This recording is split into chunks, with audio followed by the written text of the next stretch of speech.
Mohamed VI, je suis un guide touristique, en même temps propriétaire de calèches. Notre problème, c'est que depuis des années, nos calèches se garent ici. Chaque année, pendant la saison touristique, on est bien garé ici, on n'a pas de problème. Et on se lève un bon jour, un étranger qui a implanté son hôtel ici, veut aménager là. Et nous étions impactés par cette Covid-19. On était au marché pour nourrir nos chevaux et nos familles. Donc quand on a vu cet aménagement, on est allé vers le capitaine du port pour l'interpeller. Et lui, il nous a dit que ce monsieur a rempli un cahier de charge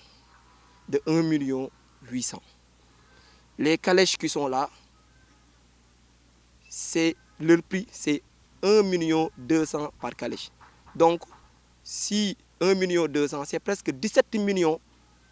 Là, c'est la valeur de nos calèches. Donc, on veut interpeller directement M. le Président de la République du Sénégal, son Excellence M. Macky Sall, pour lui dire que ce qui se passe à Saint-Louis, ce n'est pas acceptable, c'est déplorable. Parce qu'un étranger, pour moi, où 90% de ces fonds vont être convoyés en Espagne et autres, on lui donne 1 800 000 qu'il a signé, donc au détriment des autochtones, des jeunes qui sont là. On ne les a pas financés. C'est eux qui ont travaillé durement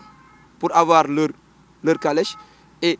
ils ne peuvent plus se garer dans les petites ruelles, sinon ils seront interpellés par la police.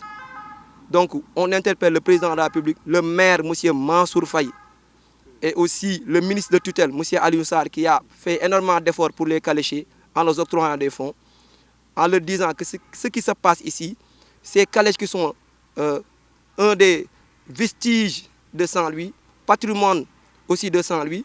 les caléchers ne se sentent plus sénégalais, ne se sentent plus saint-louisiens,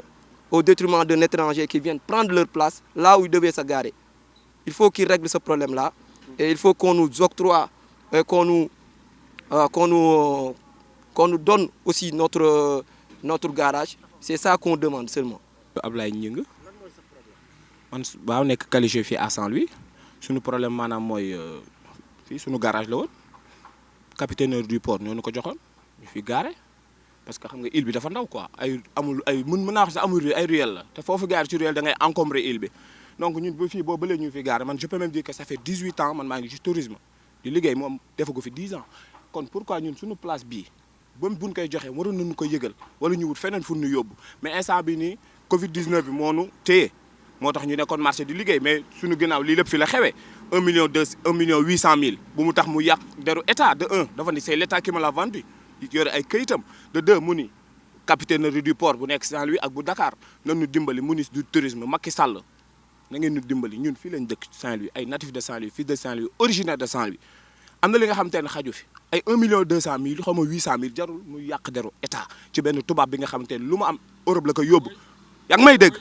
Europe la koy yóbbu tey jii bu amee soxla fii day wax français bu leer mais tey jii ba ñu ñëwee di wax ak moom espagnol la doon dégg te lu mu wax comprendre que ndax ñun yàgg nañ fii xam nañ luy tourisme lu mu tëgg daan xam nañ ko kon donc ñun bëgguñu problème suñu boo gisee ñu woo rajo wala ñu woo télé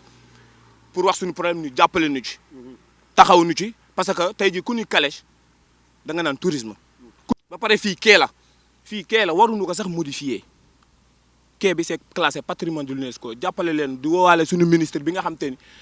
monsieur Dione boobu ba léegi mu ngi ñuy jàppale mu ngi ñu taxaw moo ministre am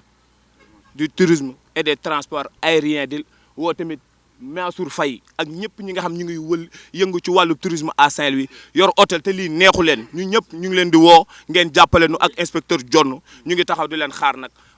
ñu ngi leen di déglu fii la semaine prochaine ñu ngi xaar seen ay réponses kon donc bu fekkee ñoom réglé wuñu problème bi ki xam nga moom acte de vente wanewu ko fi acte de vente dafa ñëw rek génne ay këyit yoo nga xamante ne copie la man bu fekkoon original la sax ma mën wax mais lii copie la bu fekkee kii wuñu ko nag suñ su place daan ko lijjanti daan ko jël nan ni mu nu neexee lu nu yoon may nan mooy ni mu fi mu jaar ba jënd lii xamuñu ko ñu dem justice teg ko ci yoon dem kadaas yaa ngi may dégg fii comme que yoon moo fi am tey jii bu ñu dalee ci kawam ñun lépp suñu kaw lay xëppuwaat xuloowuñu xeexuñu avertuñ waxuñ xale yu ndaw lañu ku ci ne sa calèche nga yor calèche fi 17 millions moo fi taxaw chaque calèche ça te coûte 1 million 200 000 yaa may dégg di fay trésor di fay mairie donc moom lan la fi def ba ñëw mën accaparer li île bi dëkkam amu fa dëkkam boo amul këyit doo fa dugg kon moom waruñu ñëw fii di xat-xatal ak ñun di xul ak ñun di xeex ak ñun di ñu mbuugal ñun fii lañ dëkk